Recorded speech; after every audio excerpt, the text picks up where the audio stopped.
En el siglo XVII, España era, bueno, el imperio más grande del mundo. Pero, ¿quién mandaba de verdad? Pues resulta que no eran sus reyes. Hoy vamos a descubrir la historia de los reyes en la sombra, unos hombres que, sin llevar corona, decidieron el destino de una dinastía y de millones de personas. Felipe III, Felipe IV y Carlos II. La historia les ha puesto una etiqueta, ¿no? Los Austrias menores. Se les suele calificar de monarcas débiles, casi de figuras decorativas. Pero para entender su época, la clave no está tanto en ellos, sino en las personas que movían los hilos desde la oscuridad. Vamos a ver quiénes eran los verdaderos dueños del poder. Y para meternos de lleno en este gobierno en la sombra, tenemos que entender una figura clave, una especie de institución no oficial que lo cambió absolutamente todo: el válido. A ver, y esto es súper importante que quede claro. Un válido no era un primer ministro ni nada parecido, no tenía un cargo oficial. Su poder no venía de la ley, sino de algo mucho más personal y mucho más frágil: la amistad y la confianza ciega del rey. En la práctica, esto lo convertía en el auténtico gobernante del imperio. La estructura de poder, en realidad, era esta. El rey delegaba por completo y el válido gobernaba. El válido se convertía en un intermediario indispensable, como una especie de filtro entre el monarca y la gigantesca maquinaria del imperio, tomando todas las decisiones importantes en su nombre. Era una delegación de poder casi absoluta. Entonces, la gran pregunta, ¿cómo se llegó a esto? Pues no es tan simple como decir que los reyes eran unos vagos, que ojo, un poco de eso había. Pero la realidad es que gobernar un imperio mundial era cada vez más complicado. Y los monarcas, a menudo superados o simplemente sin interés, necesitaban a alguien de su máxima confianza. Y claro, los válidos, que eran de la alta nobleza, vieron ahí la oportunidad perfecta para crear sus propias redes de poder y, por qué no decirlo, para enriquecerse. Y para entender este sistema tenemos que empezar por el principio, por el primer gran válido, el hombre que sentó un precedente de corrupción y de beneficio personal que marcaría toda una época. Hablamos de Francisco de Sandoval y Rojas, el famoso duque de Lerma. Y una cosa os digo, este señor no pasó a la historia por ser un gran estadista, no. Pasó a la historia por una ambición sin límites y una habilidad increíble para usar el poder en su propio beneficio y el de su familia. Él fue, sin duda, el arquetipo del válido corrupto. Y fijaos en su manual de estrategia, que es para estudiarlo. Primero, negocio redondo, mover la capital de Madrid a Valladolid, a cambio de una auténtica fortuna. Segundo, nepotismo en estado puro. Cuando vio que su poder peligraba, ¿qué hizo? Pues colocó a su propio hijo como sucesor. Y la jugada maestra, la final, para evitar que lo juzgaran por corrupción, se hizo nombrar cardenal y así asegurarse la inmunidad. Un genio. Pero el legado de Lerma no fue solo la corrupción, que también tomó una decisión con unas consecuencias demográficas y económicas absolutamente devastadoras. Y la clave está en esta cifra: 300.000. Esta fue, probablemente, la decisión de política interior más importante de su tiempo, la expulsión de los moriscos. La excusa oficial, como casi siempre, fue religiosa, pero la consecuencia real fue un desastre económico brutal, sobre todo para la agricultura en reinos como Valencia y Aragón, que dependían totalmente de su mano de obra. Muy bien, ahora dejamos a Lerma, el símbolo de la corrupción, y pasamos a una figura que es, literalmente, su polo opuesto. Si Lerma solo buscaba llenarse los bolsillos, el que viene ahora tenía una única obsesión: restaurar la grandeza del imperio. El contraste es total. Con un rey nuevo en el trono, llegó un válido completamente distinto.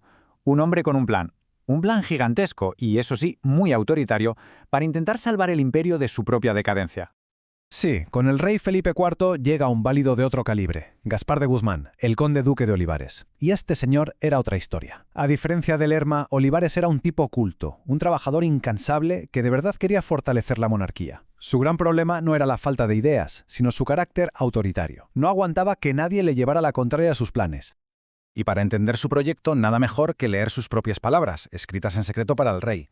Fijaos en lo que le dice: tengas CVM por el negocio más importante, el hacerse rey de España. O sea, lo que le está proponiendo es que deje de ser rey de Castilla, de Aragón, de Portugal, y se convierta en rey de una sola cosa, de España, unificada bajo las leyes de Castilla.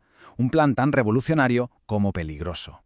Y su herramienta para conseguirlo fue la famosa Unión de Armas, un ejército común de 140.000 hombres.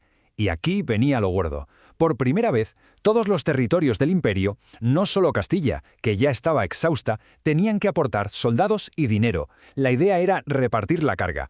Sobre el papel tenía bastante sentido, ¿no? Pero claro, en la práctica aquello fue una auténtica bomba de relojería. Y como era de esperar, las reformas de Olivares no unieron el imperio. Todo lo contrario, lo fracturaron.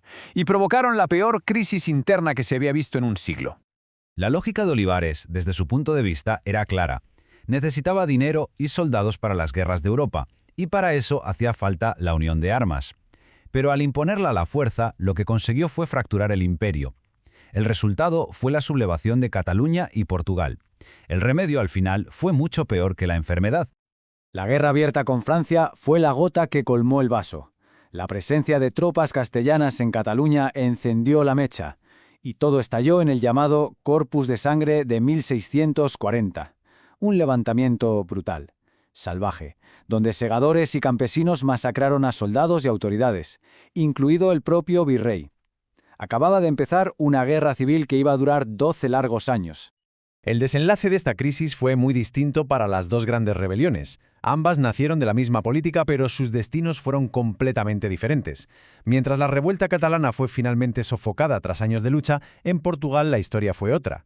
Allí la nobleza se unió, proclamó su propio rey y, tras una guerra larguísima, consiguió la independencia definitiva. Para la monarquía española fue un golpe tremendo. El fracaso del proyecto de Olivares y la pérdida de Portugal marcaron el principio del fin. El sistema de válidos y la debilidad de los monarcas iban a llevar a la propia extinción de la dinastía. Y así llegamos al último acto, al último de los Austrias menores, Carlos II. Su reinado es, bueno, el crepúsculo del imperio. Con un rey incapacitado, una corrupción galopante y España perdiendo peso en el escenario internacional. Quedó claro que la idea de delegar todo el poder en un solo hombre había sido un fracaso rotundo. Y el colapso final fue increíblemente rápido. Fijaos en las fechas. En 1700 Carlos II muere sin descendencia, y con él se acaba la dinastía de los Habsburgo en España. Pero la cosa no termina ahí, ni mucho menos. Su muerte desata una guerra a escala continental, la Guerra de Sucesión, para ver quién se quedaba con el control de su imperio. Una nueva casa real, los Borbones, acabaría sentándose en el trono, cambiando para siempre la historia del país. Y todo esto nos deja con una pregunta final, una que sigue siendo relevante hoy, ¿verdad? La historia de los válidos nos obliga a reflexionar sobre el poder.